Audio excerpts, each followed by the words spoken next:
আজকে যে স্বাধীন তদন্ত কমিশন গঠন করছে, সেই স্বাধীন তদন্ত কমিশন কি করছে? সে কি শেখ হাসিনাকে প্রশ্ন করার মতো সামর্থ্য রাখে? সে কি সেনাবাহিনীকে প্রশ্ন করার মতো সামর্থ্য রাখে? এবং তাকে ধারা দিয়ে, যে একটা ধারা দিয়ে রাখছে, সেই ধারা দিয়ে তাকে বলছে যে হাত পা বেঁধে নদীর মধ্যে ফালাইয়া দিলাম, দিয়ে তুমি সাঁতার কাটো।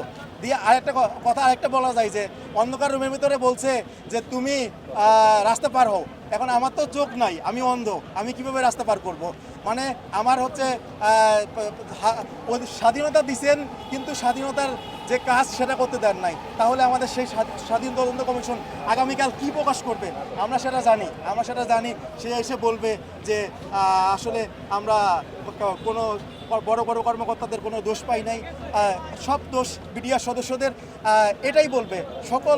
সব কিছুর মানে দোষটাই দেবে বিডিআর সদস্যদের। কারণ বিডিআররা যে অসহায়, বিডিআররা আজকে কথা বলতে পারে না, বিডিআরদের পিঠ দেওয়ালের সাথে ঠেকে গেছে। এই জন্যই কিন্তু বিডিআরদের পাশে কেউ নাই। আজকে দেখেন হাজার হাজার নিরীহ বিডিআর সদস্য রাতের বেলা, আপনারা যদি কেউ আসেন রাতের বেলা দেখবেন কেউ মশার কামড় খাচ্ছে।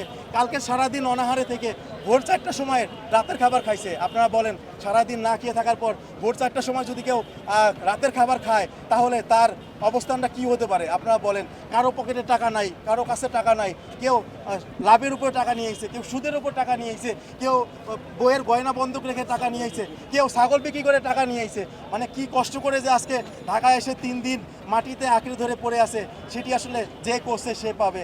আমরা প্রধান উপদেষ্টার স্যারের কাছে আমরা বলি, আজকে আসিফ নজরুল স্যার তিনি 2019 সালে কিন্তু বলছিলেন যে আমরা যদি সরকারে পাই তাহলে আমরা এই পিলখানা বিডিআরের ঘটনা সর্বপ্রথম আমরা তুলে ধরবো। কিন্তু স্যারও আজকে চুপ হয়ে গেছেন, কারণ চেয়ারে যে যায় সে আসলে কোনো কিছুই করতে পারে না।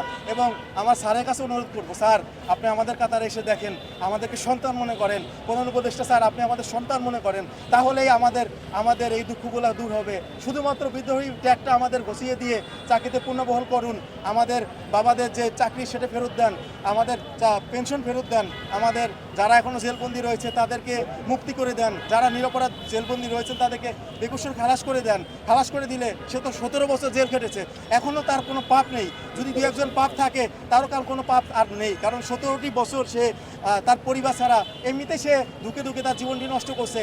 আর পাশাপাশি যারা আমরা যেটি বলছি যে ধারা, সেটি কিন্তু বাতিল করতে হবে।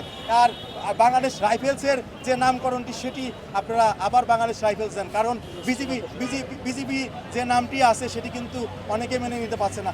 যারা বিজিবিতে আছেন তারাই কিন্তু বলছেন যে এই বিজিবি নামটা অনেকেরই পছন্দ না, কিন্তু বিডিআর বাংলাদেশ রাইফেলস, এই বাংলাদেশ রাইফেলসের কারণেই বড়াইগ্রাম সীমান্তে কিন্তু কি হয়েছিল আপনারা সবাই জানেন। বড়াইবাড়িতে কি হয়েছিল, কয়েকজন বিডিআর সদস্য মিলে বিএসএফের কি করেছিল, এবং সেটিরই কিন্তু অংশ আমরা দেখেছি 2009 সালে।